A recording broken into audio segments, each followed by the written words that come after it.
अस्सलाम वालेकुम मोअज़्ज़िज़ ख़वातीन और हज़रात।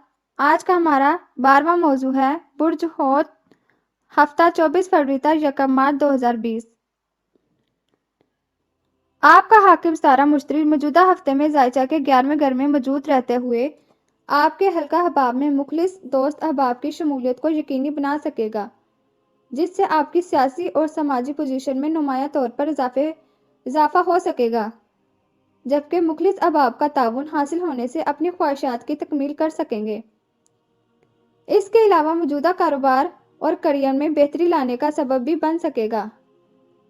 आपका ज़ेली हाकिम नेपचून बस दूर तलाब में मौजूद रहेगा, जबकि 24 फरवरी को ज़हरा और मुश्तरी तरबीब बनाएंगे, जिसके असरात आपकी कुव्वत फैसला को मुतासिर करने का सबब बनेंगे, जिससे आपके फैसले गलत हो सकते हैं, जबकि आपके बहन भाइयों और करीबी अजीज़ों व क़रीब रिश्तेदार और मुखलिस दोस्त अहबाब की ज़ाती ज़िंदगी के अलावा आपकी रोमानवी ज़िंदगी में अगर कोई ड्रामे सूरत हाल जन्म ले सके तो आपको किसी तौर पर घबराना नहीं होगा, बल्कि हिम्मत व हौसले, बहादुरी और मुतहम्मिल मिजाजी से काम लेकर हालात को बेहतर बनाने की कोशिश जारी रखनी होगी, वरना कई मसाइल जन्म ले सकते हैं और माली नुकसान भी हो सकता है।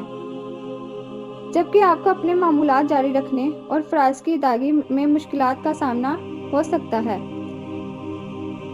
आपके लिए हफ्ते के शुरू के दिन ज़्यादा बेहतर साबित ना होने की वजह से आपको अपने मंसूबे और ज़ाती राज दूसरों से शेयर नहीं करने चाहिए और ना ही अपनी सरगर्मियों के बारे में दूसरों को बताएं, बल्कि अपने बारे में तमाम मामूलात को खुफिया रखने की कोशिश करें। इसके अलावा अपनी अना के खोल से खुद को बाहर निकालें और अपने आप को मुतहम्मिल मिजाज बनाकर अपने मामूलात को निपटाने की कोशिश करें, वरना आपके लिए कई मुश्किलात पैदा हो सकती हैं।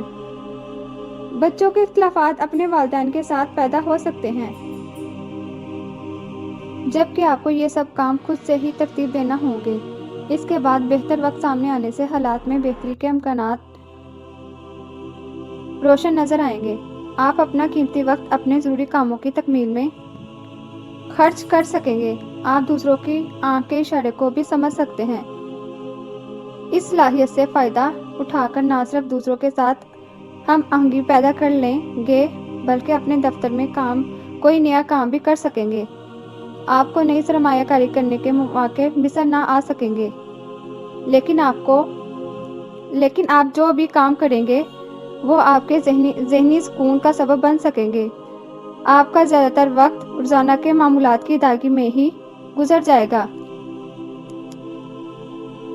हफ्ते का आखिरी दिन और नए माह का पहला दिन बहुत शानदार मौके को सामने लाने का सबब बन सकेगा। इन मौके से इस्तेफादा करने के लिए अभी से मंसूबाबंदी कर लें। अगर ये वीडियो आप लोगों को अच्छी लगी हो तो लाइक एंड कमेंट ज़रूर कीजिए। शुक्रिया।